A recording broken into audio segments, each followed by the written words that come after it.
Going on, everybody? Welcome back to Talkin 215. What is up, everybody? And welcome back to another edition of the Talkin 215 podcast. Good morning, good afternoon, and good evening. Whatever time of the day you are listening, welcome to this week's edition of Talkin 215.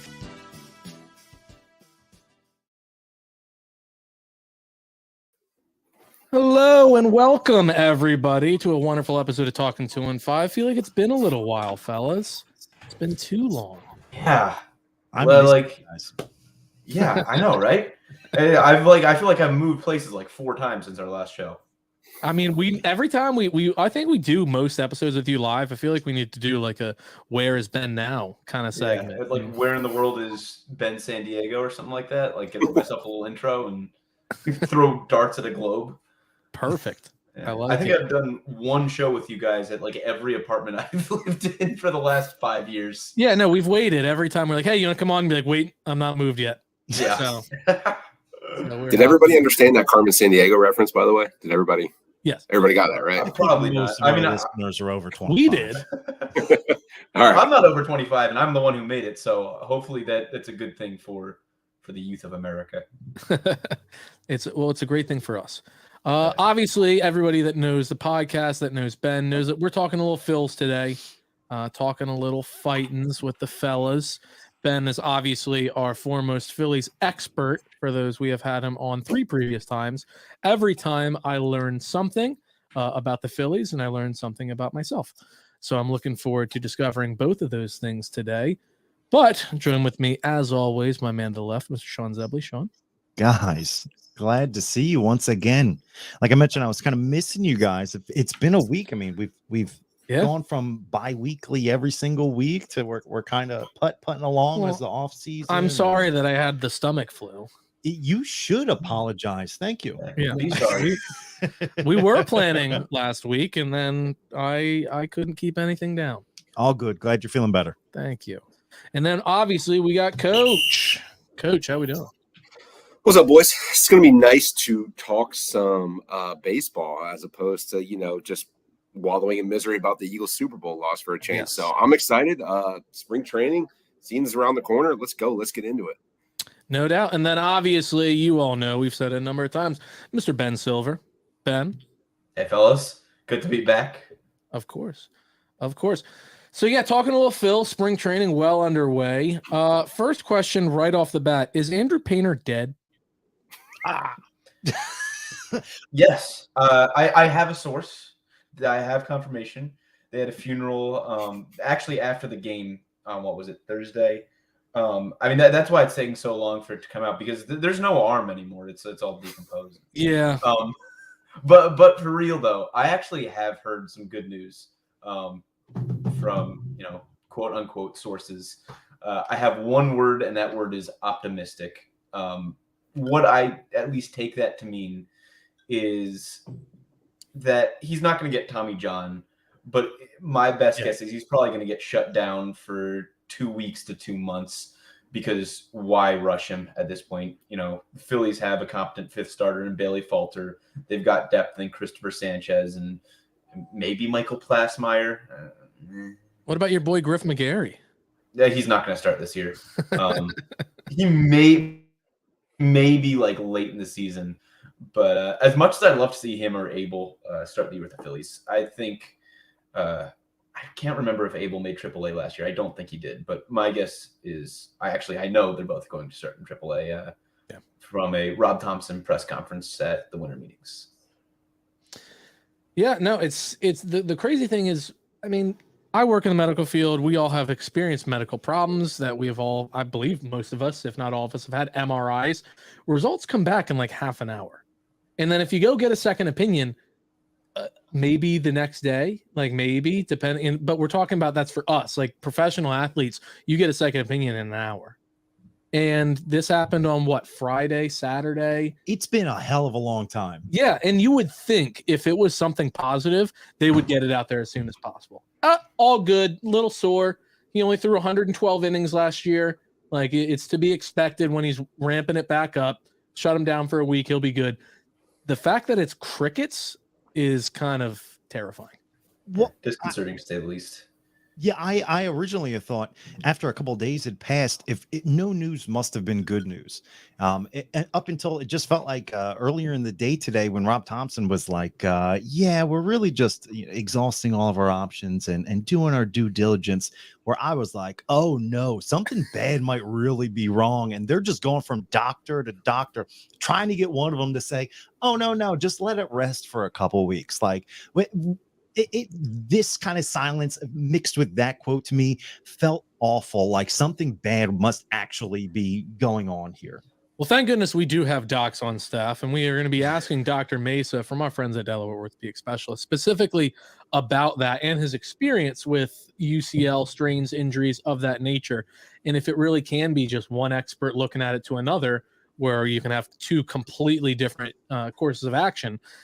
But no, it's really terrifying. That quote, and with the time, and we're exhausting resources, like you need one person to tell you you're good for them to immediately be, hey, look, we got expert opinion.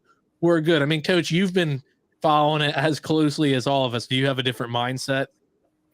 Yeah, at first I thought it was nothing. Then I slowly started, just like you guys, the less we hear, probably the worse, and the more that it drags on. But I did see a photo, and Ben, you can probably attest to this, where I think he was in the dugout today, or he was at the field. I'm not really sure. I think he's in the dugout every game, like since he's just standing around on the field. Yeah, that tells me at least they're not hiding him in like some chamber somewhere, like hyperbaric chamber, like a bear. Yeah, like so he's around the team. So look, I think the kid's 19 years old. This is one of those situations where I would always ask myself watching the Phillies, especially over the last decade, why don't we have a Spencer Strider? Why don't we have an Acuna? Why don't we have just this young stud that we can just call up and be like, hey, man, this is our young stud right here. Watch him take the Major League Baseball by Blaze. And then here we got one. And all of a sudden there's like a little hiccup. So, look, I think you can't be too cautious with this. I really think you can't. I'm gonna choose to be optimistic on this one too. Don't need to rush him in. He's going to be SP5 if he's healthy.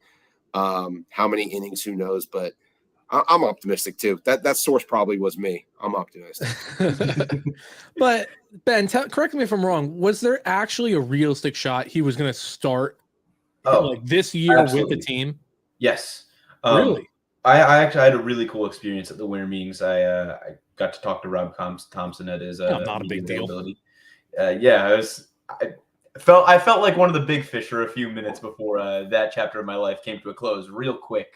But so I actually got to ask Thompson the question, between Abel, McGarry, and Painter, do any of them have a realistic shot of making the big leagues this year? And he said, well, Abel and McGarry, we're looking at maybe getting them in some reps late down the year. But he said, and don't quote me on this verbatim, I quotes, I'm sure, somewhere in an Inquirer article or an old article that even I may have written, but that Painter he said, if Painter does a good job in spring training, we like what we see, he'll make the team out of spring training. Wow. So I don't think that's a possibility anymore. No. They're going to treat this with all the caution they have. And frankly, what I think is going on is that there are a few doctors who are probably towing the line with this elbow, and they are going to use every abundance of caution that they have available to them. I bet, if they have, two doctors who say, get Tommy John, he's going to get Tommy John. They do not want this to become a problem later in his career. So I think that they're just, we should be optimistic, but my guess is that the Phillies are being a little bit pessimistic, and they don't want this to spiral into anything worse. No, and it's probably the smart way to go. Like, if you have, like you said, Coach, this was one of the first guys where it's like, hey, this is our guy. Like, this is our stud. Why force him out there and have him really blow up his elbow or really take a huge knock in his confidence? I mean, how many times have you seen a young prospect just get derailed because of some random happening early in their career? And so you want to have him go up there with all the confidence in the world, not only in his abilities, but in his body. You don't want him going up there. I mean, we saw him tickling 100 miles per hour. You don't want him going up there thinking, do I need to pull it back a little bit? Do I need to take something off of this? I'm worried about just completely blowing up my elbow. You want him up there being able to deal his A stuff. And so I would like for him to be shut down. I think obviously he's going to be shut down. And then ultimately, are we all going to be pretty damn upset if it's Tommy John? Of course. But it's not the end of the world. It's just not great. Well, I think you got to look at it too. Like the Phillies may be thinking to themselves, look, even though it didn't affect them directly because we traded for JT Realmuto, but Sixto Sanchez kind of has been plagued by injuries, in that same regard. Obviously, he's built very differently than Painter is and everything like that. But he was, a young pitching prospect. And if there's a team that knows about young pitching prospects, it's the Marlins. And, I have a buddy who I talk to all the was a diehard Marlins fan. He's like, hey, man, glad to see JT's doing good. I think Sixto died. Haven't heard from him in 10 years. It's one of those things. So not to say that there's similar situations, but when you do have a prize pitching prospect, there's a lot of P's there for you.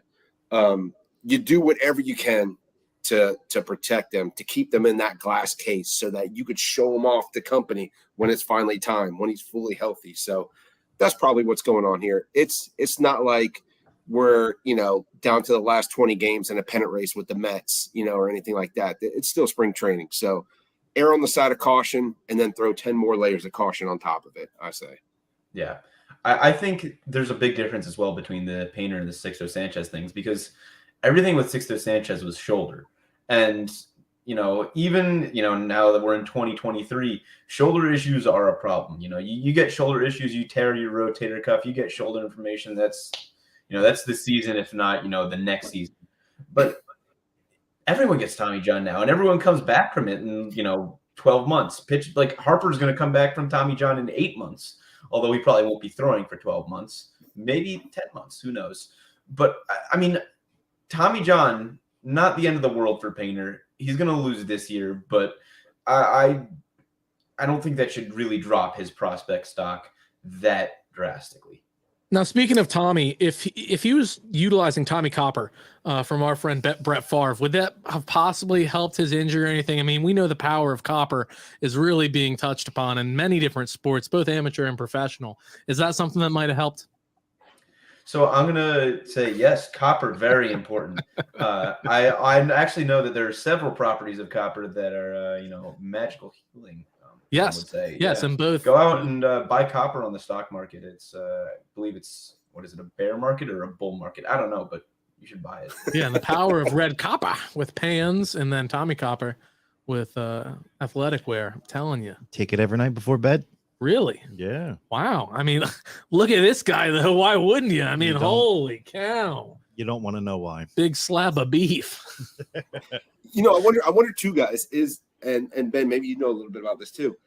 Is Tommy John only I need to have surgery, or can he just be like, my elbow's kind of not feeling the way, let's just go ahead and do Tommy John and get it out of the way? No, so Tommy John is for a torn UCL. You don't get Tommy John surgery unless you need it. Okay. I don't know exactly how it works, but something to do like this up in here. If it tears, you get like a different ligament from somewhere else in the body and you replace it somewhere else.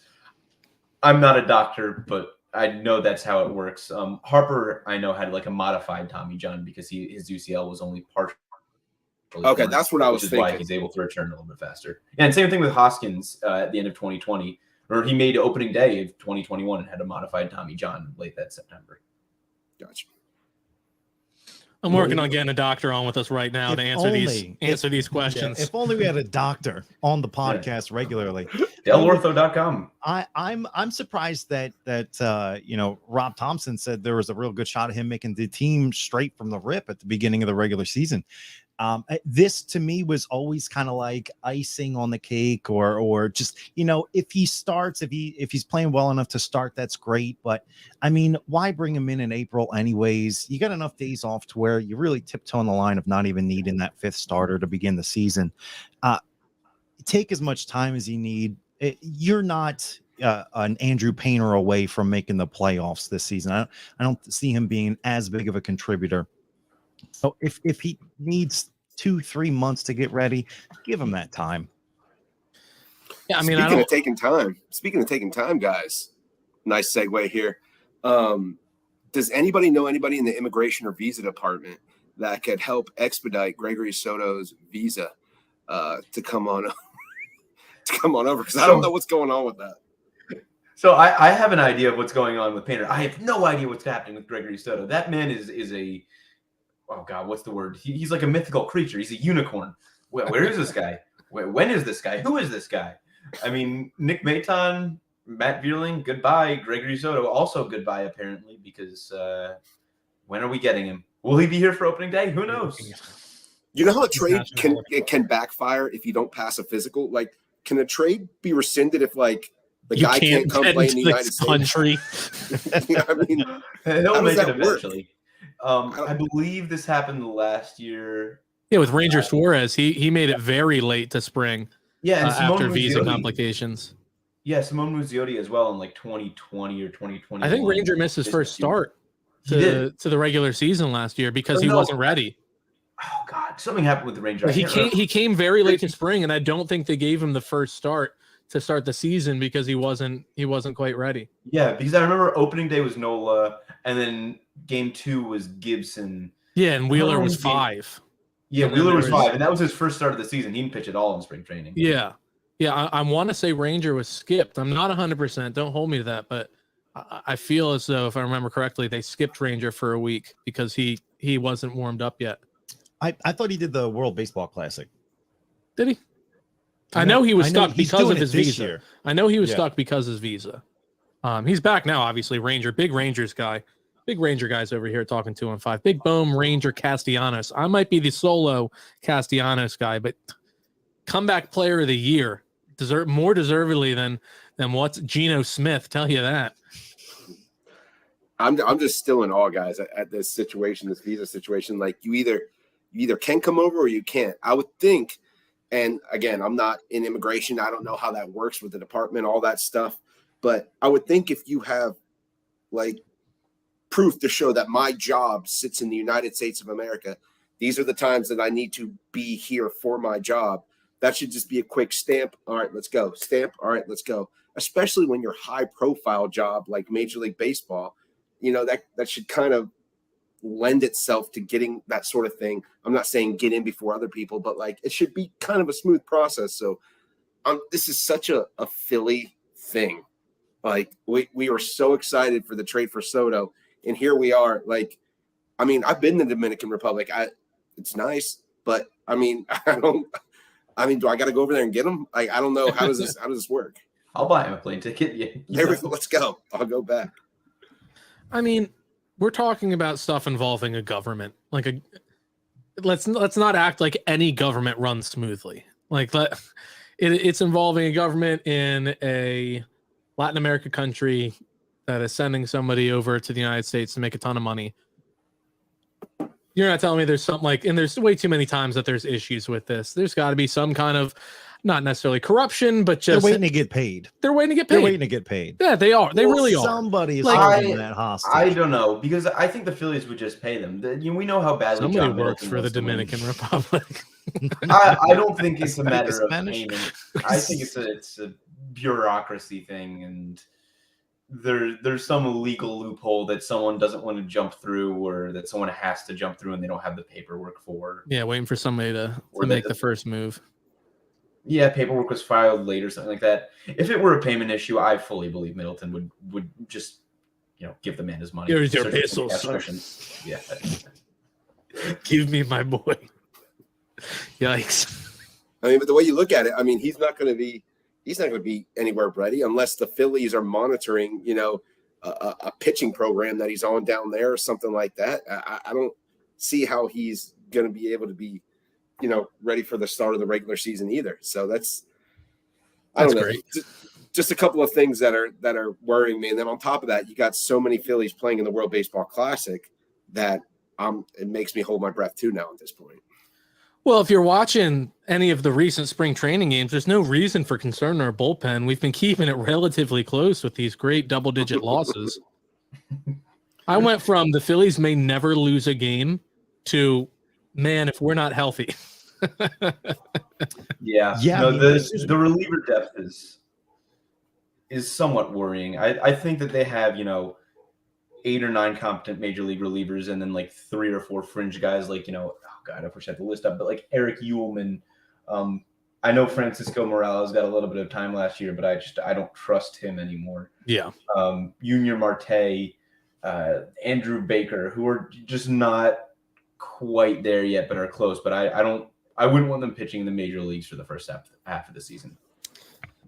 Yeah, I mean, look, we had a good little connection last year with Sir Anthony, Jose. And does the line stop pretty much there? Ranger utilized in a couple of relief situations.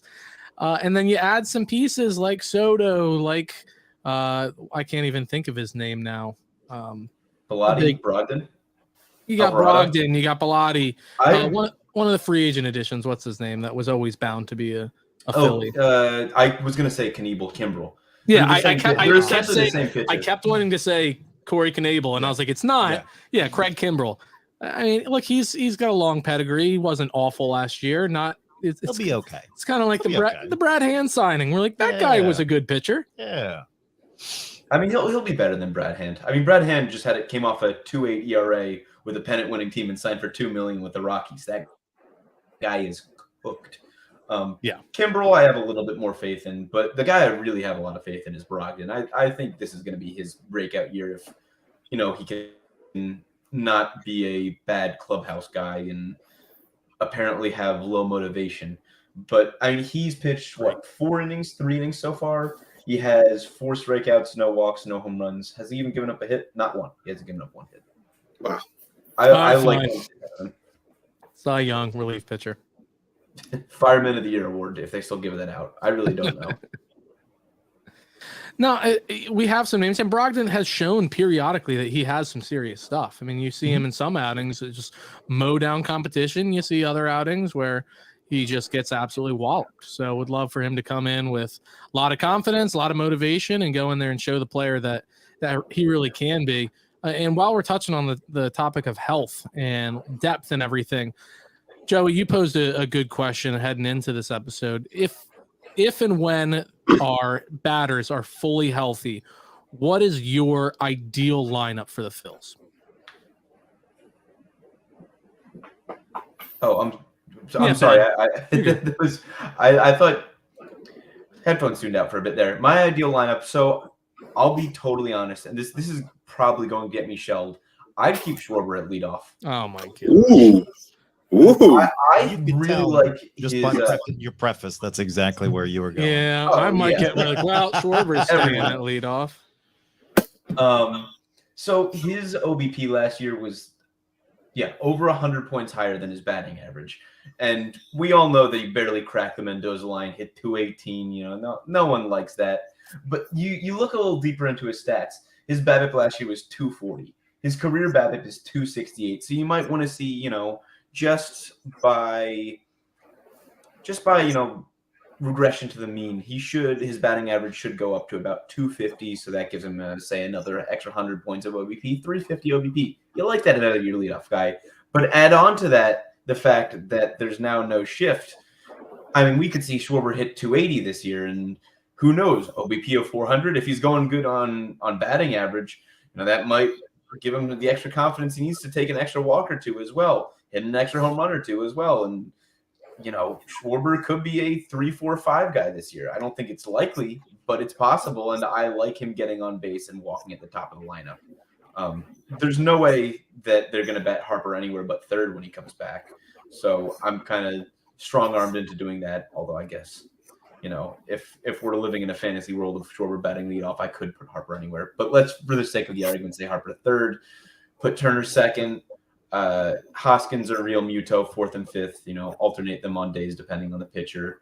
And then really the bottom, 4 of Marsh, Castellanos, Stott, and Bohm should just go lefty-lefty with Marsh and Stott probably batting 7th and 9th. But again, probably depends on the day and the pitcher, who you want batting higher, lefty or righty. No, that's interesting, especially since Schwarber felt so comfortable in the leadoff spot. I saw a stat today that said The MLB average RBIs per home run hit was 1.59 RBIs per home run hit per person. But Kyle Schwarber was 1.46 RBIs per home run hit.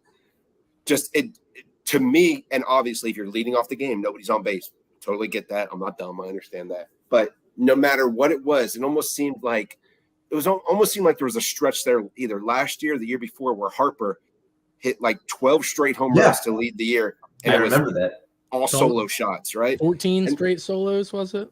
Yeah, something like that. At least 12. Than that.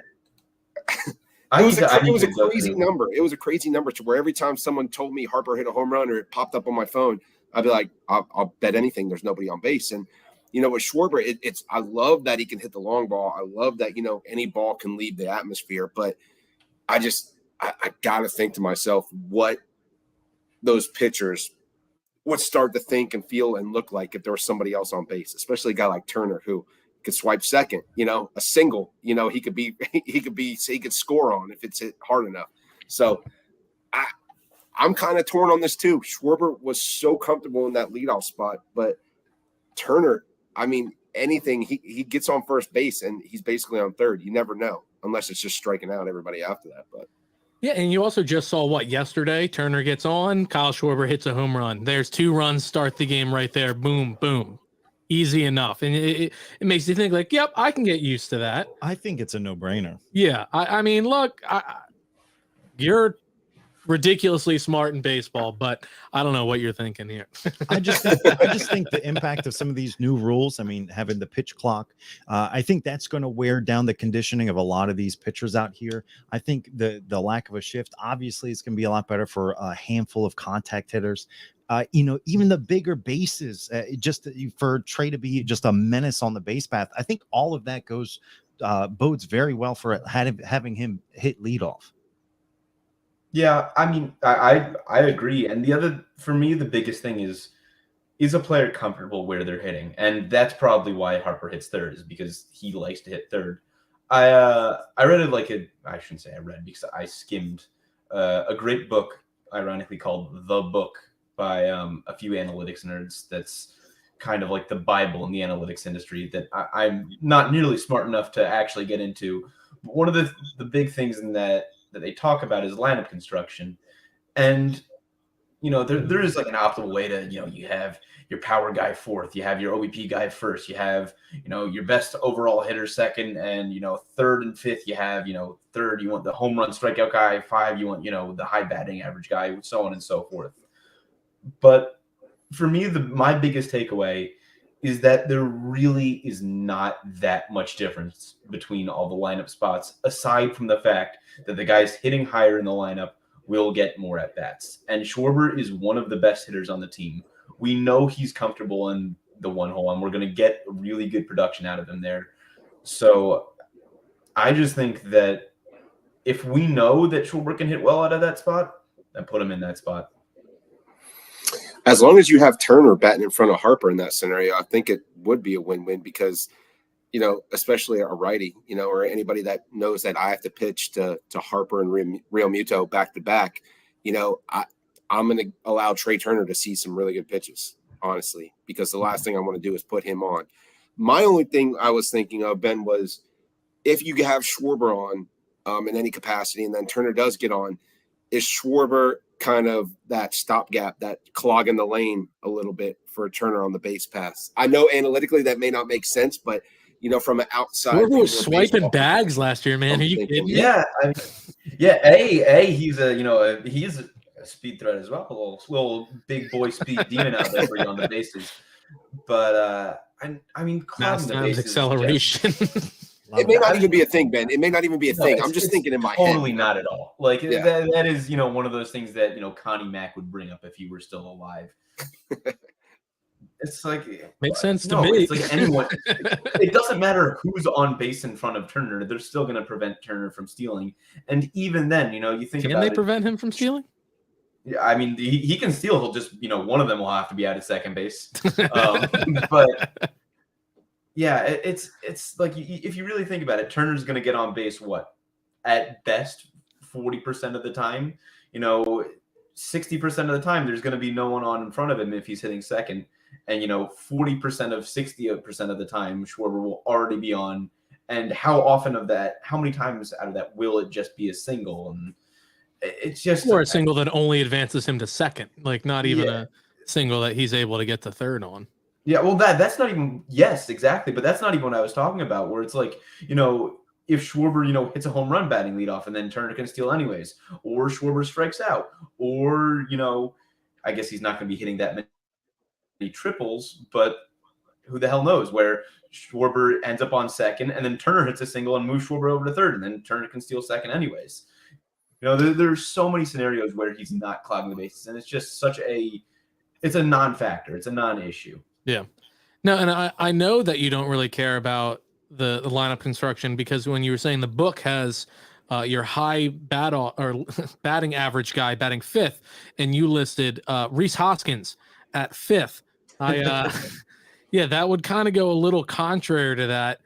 Yeah. Quick spin-off on it. I mean, what are your thoughts on Rhys? You can ask person to person and get some people that are just so diehard. If you say one bad thing about this guy, you're the devil and know nothing about sports, to people that agree with you. And you're like, yeah, this guy is one of the streakiest players in baseball. And that when he's hot, he's white hot. And when he's not, he's a complete net negative to your team. Yeah. I mean, do I like him? Yes. Do I like him as a player? Also, yes. Do I like him as a person? Triple yes. Do I think that they should necessarily extend him? I want the Phillies to extend him. But we got to remember that Rhys Hoskins is a Boris client. We're not going to get any, Josh Bell to the Indians 2 years for 30, 40 million, whatever he got. Nola is priority A. And as much of a better clubhouse guy Hoskins is over Nola, which from what I've heard is significantly, it's really, I think, you're signing Hoskins for the clubhouse value if you do keep him around, because he brings this team together. And if that wasn't apparent from his bat slam in the postseason or all the locker room videos that we all saw last October, I mean, I don't know what to tell you. I'd love to have Hoskins around, but if Boris wants him to get 80 to 90 million, I think, you're better off moving Bohm to first base and finding a different third baseman, or moving Schwarber to first base, or someone else entirely. I mean, hey, Castellanos came up as a third baseman. No reason why he can't play first base. But I just, it's unfortunate, because Hoskins is a great Philly athlete, but he's just not worth the money for me if he's that expensive. I'd love to have him around, though. I think if you look at the market too, there's not really anybody else that'll be a free agent that can compete with that, right? Mm-hmm. I mean, that's on Rhys's. I mean, that's not really a big market, I guess, right? Yeah, I mean, I don't know exactly who's going to be a free agent next year, but if I'm not mistaken, the market is extraordinarily thin. I don't know. I really don't know. We can really sign just about anyone to play first base, but I think the key here is, if you do sign someone to play first base, what you do is you sign someone to play somewhere else, to move someone else to move Bohm to first base, and you fill the lineup by moving people around instead of necessarily by signing a first baseman themselves. I mean, if there's some kind of team that comes knocking come the trade deadline, and you know that you're not going to be able to re-sign him, is that crazy to just Bohm to first, yes, and Sosa to third?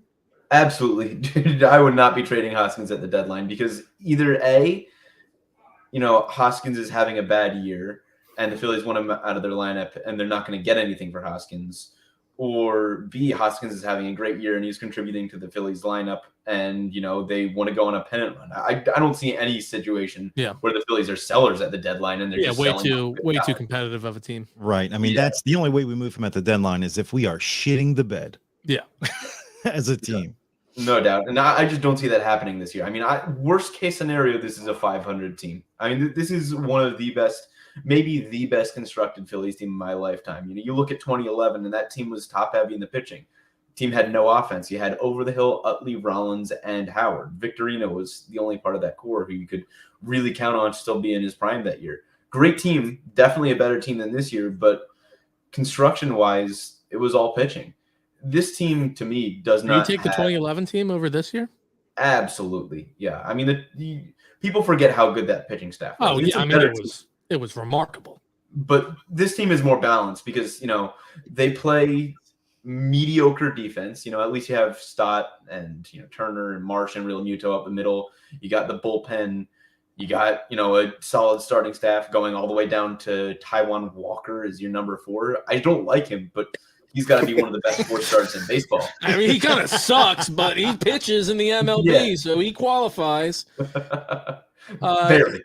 Obviously, for those listening live and for those listening just on the audio after the episode, that ping was one Mr. Joseph Mesa hopping into the chat. Doc, we're going to quickly just rewind back to what we were talking about earlier, and then we're going to get right back into specific players. But we had a lot of questions about UCL injuries and the different variations surrounding Tommy John. Coach, I know you had one that we were kind of going back and forth on. If you want to ask the Doc about that, and he can give a true expert's take on what we were talking about. Yeah, Doc, I was just saying, like, kind of, and Ben and I were touching on the fact that, Bryce Harper had Tommy John surgery, but he put it off. So he was hurting, he was a little, whether it was a partial tear or whatever, but he was still able to hit, swing, do that. I know pitching obviously is a different motion than swinging, but if Andrew Painter is hurt in a nagging way and he doesn't want to go the Bryce Harper route of playing it out to a certain pain threshold, can you get Tommy John just to get it? Like if it's almost there, or do you have to fully tear your UCL in order to get Tommy John? Well, there's a lot to digest there, but you can get it. There's two main procedures that we do now for Tommy John injuries. One is a reconstruction, where we take a ligament from somewhere else and create a new ulnar collateral ligament. The other is more of a repair. So if there's a partial tear or whatever, you can use some sort of a direct repair of the tendon, or even enhance it with what's called an internal brace, which is a piece of non-absorbable suture that you use, and it stabilizes the elbow. Now, in a lot of patients, it's tricky because, number one, Painter's a pitcher, so he needs his elbow. The reason Bryce Harper could get away with it was because he eliminated throwing. But you take throwing away from a pitcher, and what do you have? You have a non-player. So for Harper, it was okay to bat because the stress on the elbow is different. For Painter, you have to look at it and see what the injury is. Yes, there's been some people that if you have a partial tear, you could argue it's better to reconstruct. But you're looking at a significant time away from the game. It really depends on what's going on with his elbow. And I haven't heard, what kind of imaging he's had, or what the results of that imaging is. But if he had a high-grade partial tear or something, some people would argue it's better just to say, okay, cut my losses and repair it or reconstruct it. Sometimes the pain in the elbow is not due to the ulnar collateral ligament. It could be a muscle strain from the muscles that attach very close to there. So it really depends on what the MRI shows. Gotcha. Okay. All right. I guess we're all waiting to hear.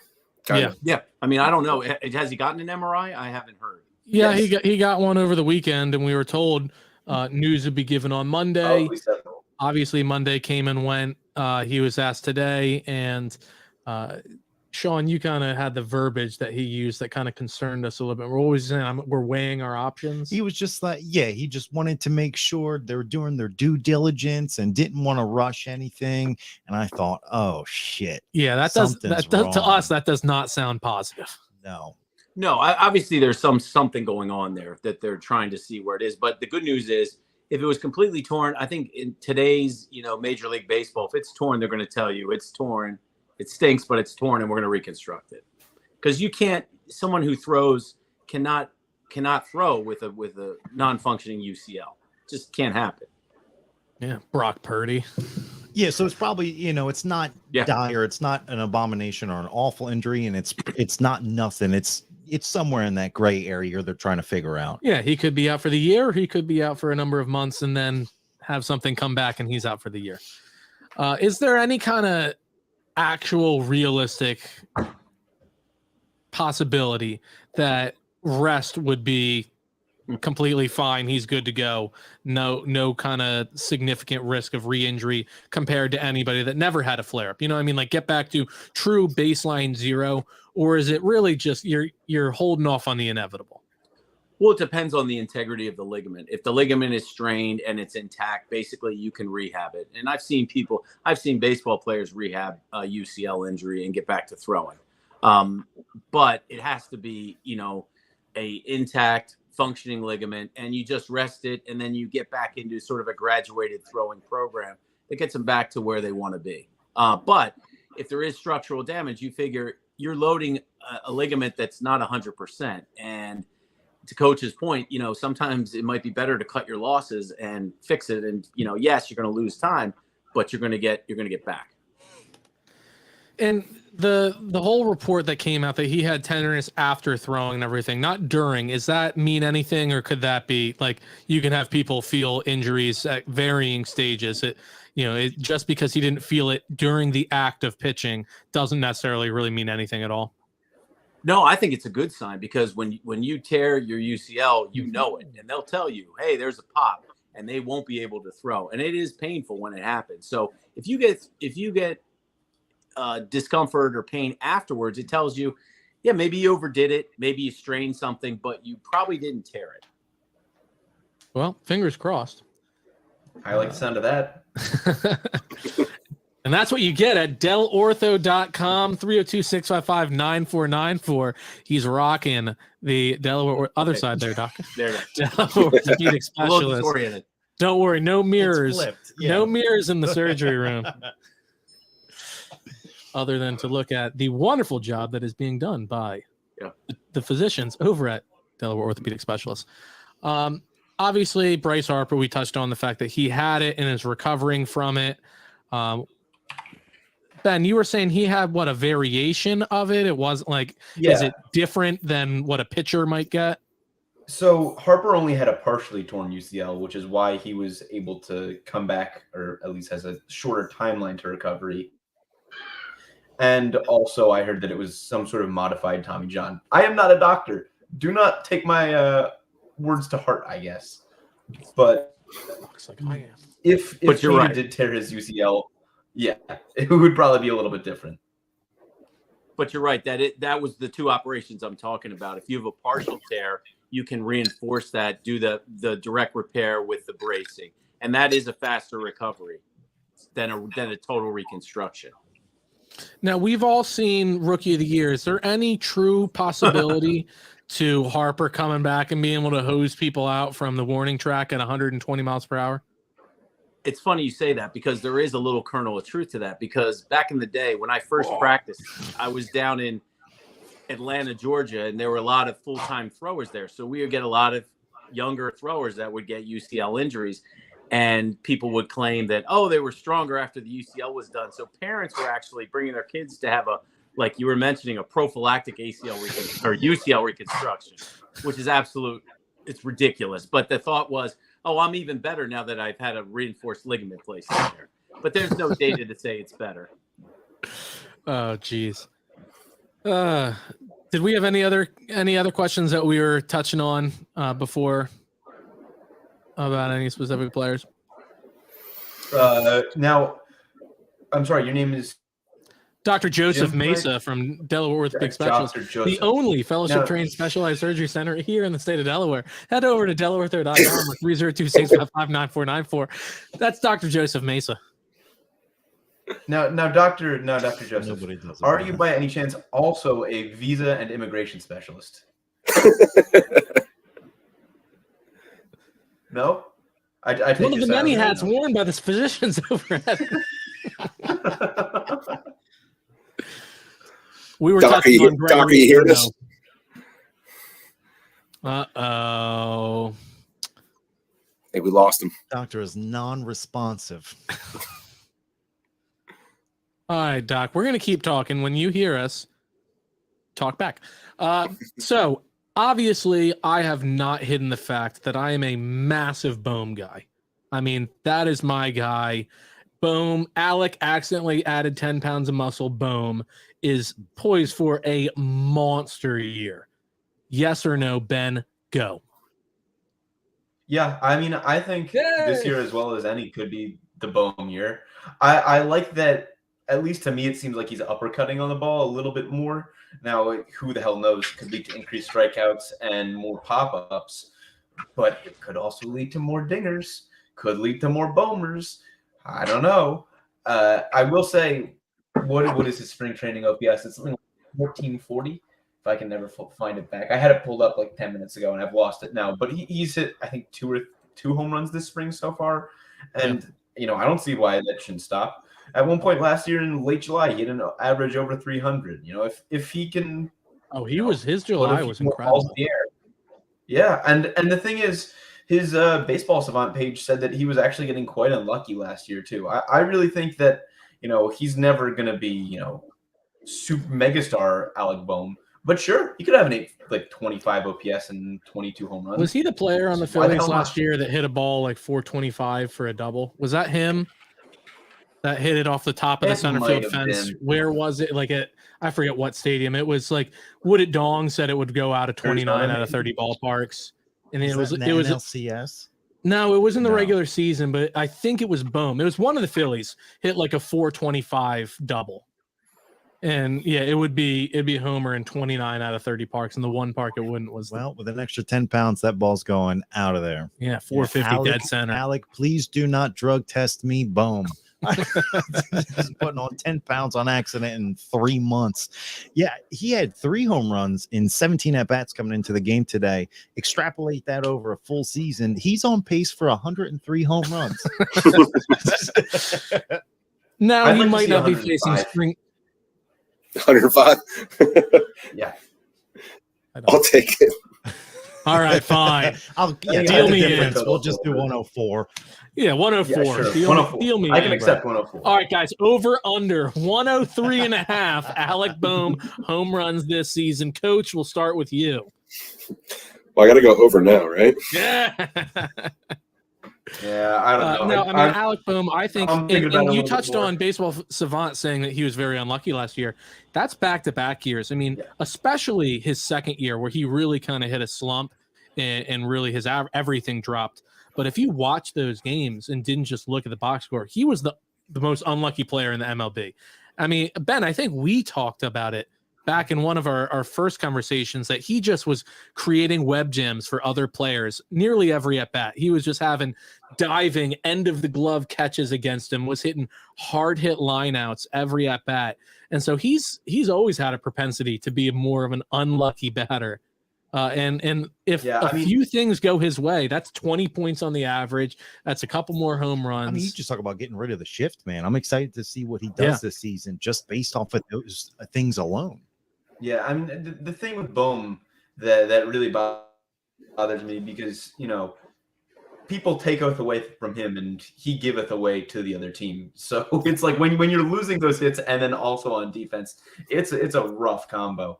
But following up on that batting average thing, he hit 280 last year, should have hit 290 according to XBA, which is a little bit faulty on a single season sample size. But last year as well, he hit, what was it, 247 and should have hit 261. Those stats should eventually even out. And though Bohm is a spray guy, I wonder how much the absence of the shift is really going to affect him, because I don't think people were really shifting him that much last year at all. It'll still be interesting to see. I think that this is a really do or die year for Bohm. If he's good, we know he's good. If he's not, then it might be time to move on. Whoa, that's hate speech here in Talkin 215. I think he's going to be good. Don't get me wrong, but if he's not, that's his 4th year in the majors, and he's not productive enough on the other side. He's also talking about a team that put out Odubel Herrera forever, had Vince Velasquez forever, and now you have a player that actually has shown. Yeah, but now you have a player that actually shows potential, and you're gonna be like, "Oh, 4th year, buddy. Sorry, hit the bricks." No. Yeah, but the thing is, with Velazquez and Maikel Franco and Odubel Herrera, who, as much as I hate the guy, as much of a rotten human being as he is, he was an all-star in his sophomore season. He was a pretty solid player. Because every team has to have one. No, but he He was still, he should have won the Gold Glove at least one of his first 4 seasons, and he consistently had, an OPS plus of 105. I'll go donate to, the Anti-Domestic Violence Fund because, I mean, he's, like I said, awful human being. This does not condone what he did, but he was a solid player for the beginning of his career. But even so, like Deshaun Watson's your favorite quarterback too. Yeah, well, I mean, I can't even make the joke. I'm sorry. You can. But seriously, I'm not live. I am not making those live. I know better than that. But even still, it's like the Phillies were trotting out Maikel Franco and Vince Velasquez and Jared Eichhoff when they sucked. The Phillies were winning 66 games in 2017. I mean, come on. It's like, who cares if those guys get trotted out? I don't want a Phillies team that's trying to win 95 games and take the division trotting out, Alec Bohm next year if he has a 690 OPS again and still can't play third base. I'd love to see him become an average defender, but he's certainly never going to be above average. I think he had long stretches of being an average defender. I think he was more of an average defender last year than a below average. I beg to differ. I think, he was able to make the plays that were easy, but he's not quite there yet. I mean, every defensive metric basically says he was worth, anywhere from -5 to -10 runs. And you know what? As long as he can prevent the ball from, going through his legs, that's fine. Stick him there. But if he's going to just be that, he needs to be a power hitter too. Well, no, you're talking about the almost impossibility of keeping Reese after this season. Like, let's say he has a similar season to last season. Do you keep him just because now you can move him over to first, where his defensive liabilities are a little more hidden? Is that a scenario where if he has a similar season, you're like, well, he's not going to be as big of a detriment. Let's move him over to first. Oh, well, there's no reason to jettison him, but I don't necessarily want him starting. And even still, if he's never going to have an OPS above 800, I don't want him playing first base because he just doesn't have the hitting ability to play a position where you need to be a big bat. I don't know. At least to me, it's pretty simple. I like Alec Bowman. I want him to do well, and I think he will do well. But this is the do or die year for me. Don't you talk real to me? Yeah, come on. We were just talking about being on pace for 103 home runs, 104 home runs. Yeah, and I've thought about that again. I'm taking the under, guys. I'm sorry. Wow. That's bold. I gotta be real. I gotta be real. Under. I think it's interesting too to think about too, as far as next year, Reese at first, Bowman third, depending on how their years go. And Ben, just to kind of piggyback off what you're saying, it's almost like the new vibe around this team is good enough isn't just good enough for us. We have expectations of a World Series contender every year, based on the star power that we've brought in here, based on just having guys like Trey Turner and Bryce Harper and JT.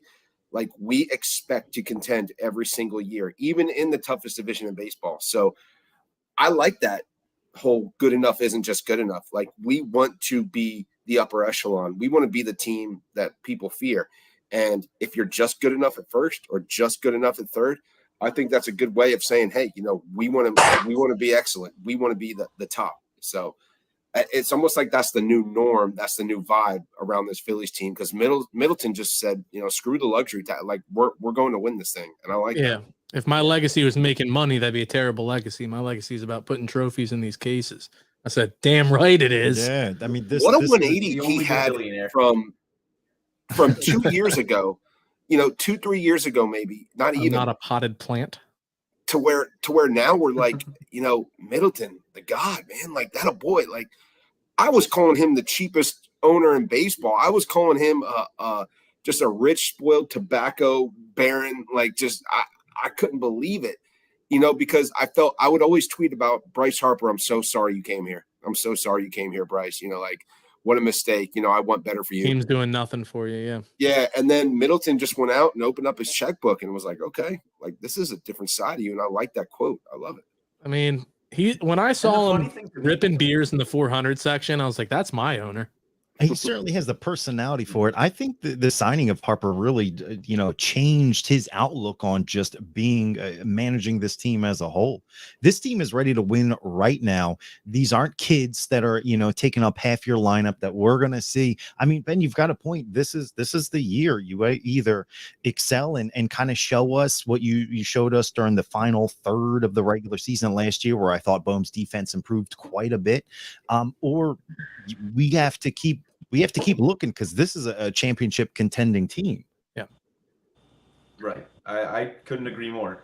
And the funny thing to me about Middleton is that, he spent the money to go over the luxury tax with Castellanos, and Castellanos really didn't make much of a difference last year. And Bite your tongue. It's more the sentiment that he went over the luxury tax than anything. And I have a funny story about him that I can tell now that I couldn't really tell last year. But I spoke to him at one point during a game, and I don't think he knew who I was, or he, quote unquote, that I was a journalist, or else he wouldn't have told me this. But he was, walking past my second after Johan Camargo made a pretty awful error at third. And, I was like, hey, John, how's it going? And it's like, you see that error? And he's like, yeah, I think a little leaguer could have made that play. And obviously I couldn't, that's the man who pays his paycheck. I can't say that online then, but now that the Phillies no longer employ Johan Camargo, I think I can divulge that little secret. Yeah, Johan Camargo gone. Yeah. How long between that statement and Camargo being demoted did that happen? It was several months. Maybe Middleton had that in the back of his head. You never know. That could have been. That's You're not winning a championship with Johan Camargo, although he was a highly touted prospect for the Braves at one point. Yeah, and he had a few decent seasons there in like 2017 and 18. Yeah. All right, I've got some over-unders heading into the season. We're going to do another Phillies preseason show where we give a little bit more official predictions and everything with our, like we did with the Eagles, our predicted MVP of the season, our predicted comeback player, rookie of the year, all that, new Philly of the year, Trey Turner, obviously. But I've got a couple over-unders that I would love everyone's take on. Doc, I'll start with you. We're going to set the bar at 94.5 wins. Doc's gone. Ben, start with you. 94.5 wins. Glad to be your second choice. God, that's exactly where I would set it to, because I've been telling everyone, I think 95 wins. Would I put money on that, though? Probably not. So you're taking the over by half a win. No, I mean, the funny thing is, the homer part of me says 95 wins because I am a Phillies fan and I want the Phillies to win. The realist in me probably says it's closer to 92 or 93. I believe the sportsbooks have them at like 87, 88, which, slam the over on that. Goddamn. Oh, but it's 88. even Fangraphs, Pacoda, MLB, all of them for some reason have the Phillies in third place with 86 to 88 wins, which is just a joke. That's insulting. Slam that over. Yeah. Talking 2-5 lock of the year right there. Please, go spend your money. Not mine. I'll spend mine. Doc, 94.5 wins for the Fightin' Phils this year. You going over or under on that? You're not. Coach. 94.5 wins.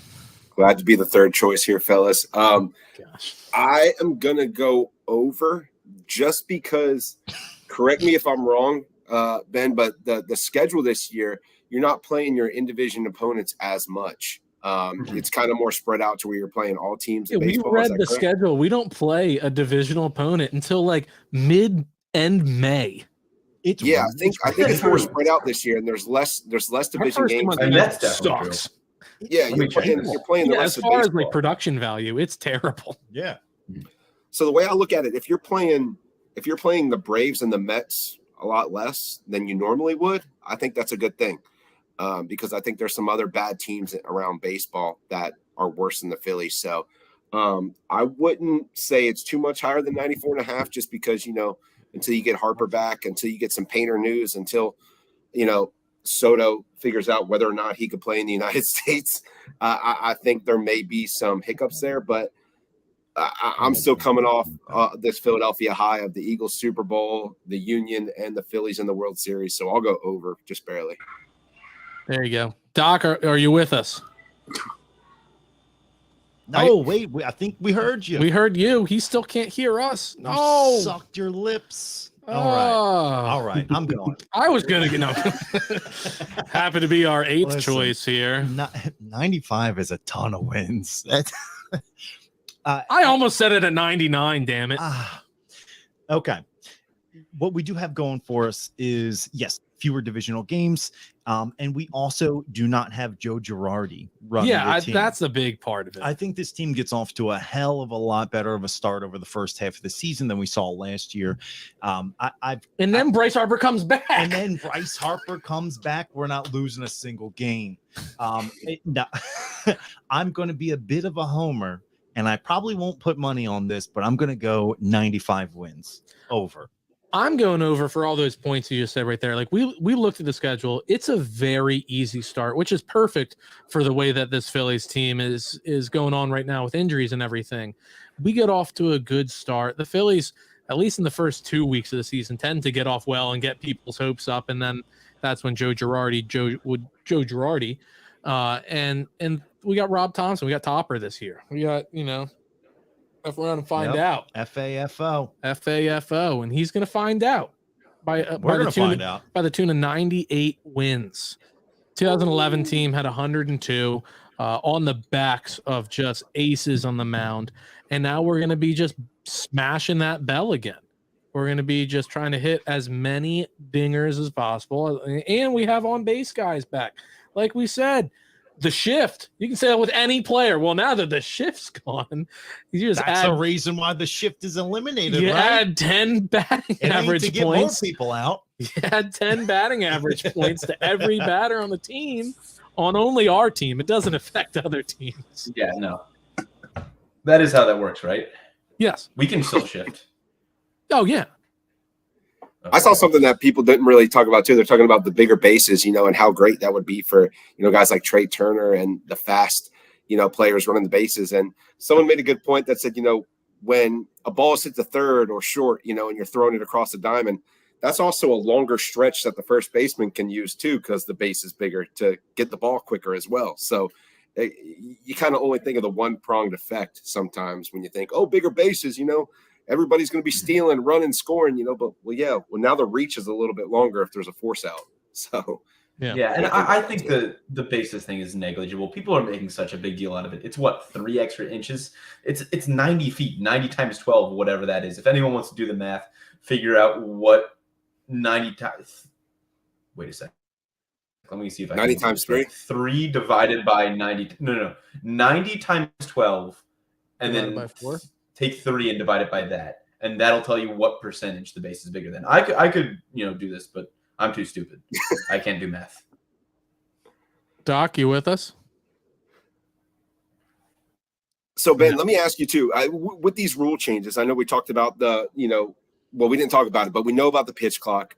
We know about the batters being in the batter's box. We know about the bigger bases. Correct me if I'm wrong, because I'm trying to keep up with all this during spring training. Is there a number of times that you as a pitcher can throw over to first base? Yes. The answer is 2. So if you throw over twice, the third throw over is a balk, unless you pick the batter off. So you better be pretty damn certain in your pickoff maneuver if you want to throw over a third time. And then if you throw over one time, if you throw over twice, the batter on first base is going to know, well, he's not going to pick off again, so I might as well just go. That's what I'm thinking too, is if you throw over twice, now the guy on first has a suicide lead. Like he's halfway down first base. But could this also, I'm wondering if stolen bases will go up because of that. But also, if there's a pitch clock, I don't know where they're going to put it at during the regular season, but can the runner on first base see the pitch clock to where he could time himself stealing as opposed to looking at a pitcher's movement? Like, are we eliminating looking at a pitcher's movement? I'm certain that even if you can't see the pitch clock, the first base coach will have a stopwatch and he'll be counting it off, and he'll just yell "go" to the runner once the clock is counting down. That is a certainty for me. That's crazy, because now a runner could just time it based off the pitch clock as opposed to the movement from the pitcher, where it used to be somewhat of a cat and mouse art form game.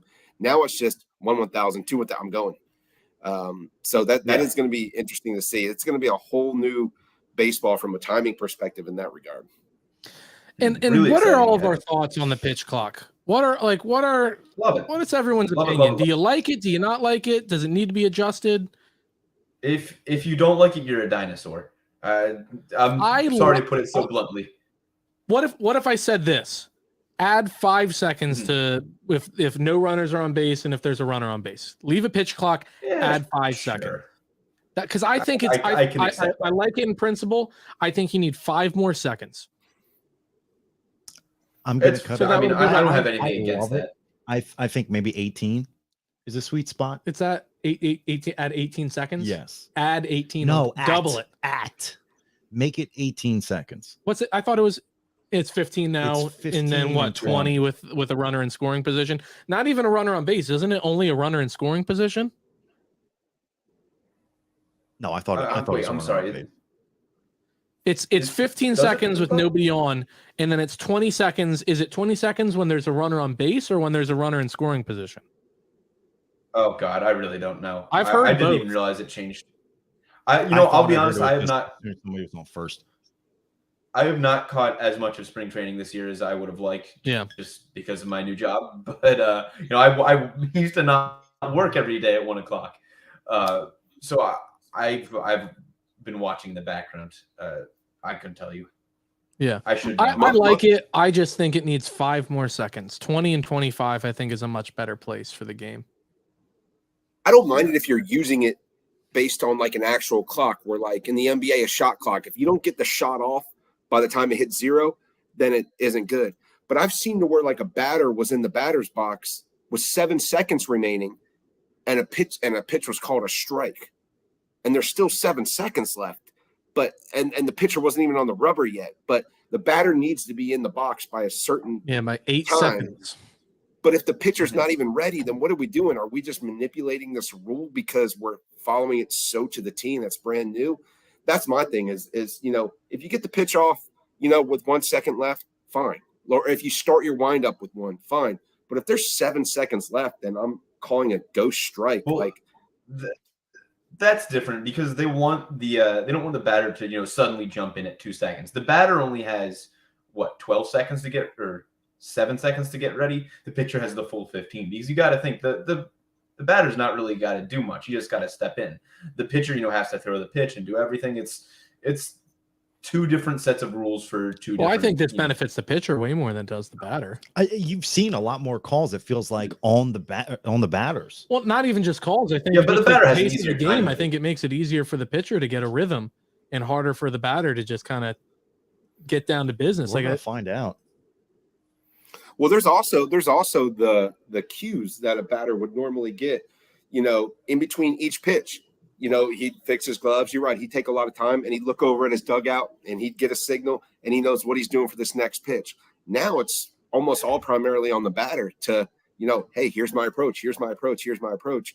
And Jake, we talked about this for years where, you got a pitcher going against the Phillies who's thrown 8 straight balls and the next guy up there swings at the first pitch and, grounds into a routine double play. And it's kind of like, hey, maybe if he was looking over at his manager at this point, he'd give him the, no swing. I'm not swinging whatsoever. So I don't know. I think it'll be interesting to see, but I'm excited to see the changes because it'll affect everybody. No, I hear you. I'm very excited to see what the Major League season looks like. How people tend to have, 1967 classic baseball year, 2011 classic baseball year. I think 2023 is going to be one of those years where people look back, what a wonderful season of baseball. 1998, great baseball year. 61, and so on and so forth. 1980, great baseball. Yeah, 2008. Yeah, wonderful baseball year. I'm pumped. Yeah, no, I mean, it can't come back soon enough. Like I said, we're going to be there opening weekends. We're going to be putting out information here shortly around the Talkin 2 and 5 tailgate. Another big event coming up, August 22nd, Australian Heritage Day August. What am I thinking? April 22nd, Australian Heritage Day with Jordan Mailata. We're going to be posting a lot of promotional material about that. You're going to be seeing and hearing a whole lot more about that coming up. But it's basically a day surrounding Jordan Mailata and his Australian heritage. He's going to be competing in an Australian meat pie eat-off with Landon Dickerson and Eric Badlands Booker. There's a lot of artists and performers that are going to be there. There's carnival games, moon bounces, vendors, 30 different food trucks. It's going to be a whole awesome game. And then Talkin 2M5 is going to be there with their own little booth, selling M-Hop shirts as well as providing coverage for the event. So you definitely want to check that out. And then obviously you want to check out Ben Silver. You can find him at Ben H. Silver, posting wonderful articles, content all the time. Beating me just barely to the punch of the new pitch, the Slutter, that is being thrown. That was broadcast on NBC. Beat me, and man, did he earn it and then some on a semi-viral tweet there of the wonderful pitch being thrown. I believe we had a player hit by the Slutter that game, if I do remember correctly. I believe it. I may have missed the last few innings of that one, but I'm glad that we're inclusive over at NBC Sports. Yes, you better go to the tent and get tested. Yeah. Oh boy. And then obviously we always thank the wonderful folks over at Delaware Orthopedic Specialist, Dr. Joseph Mesa.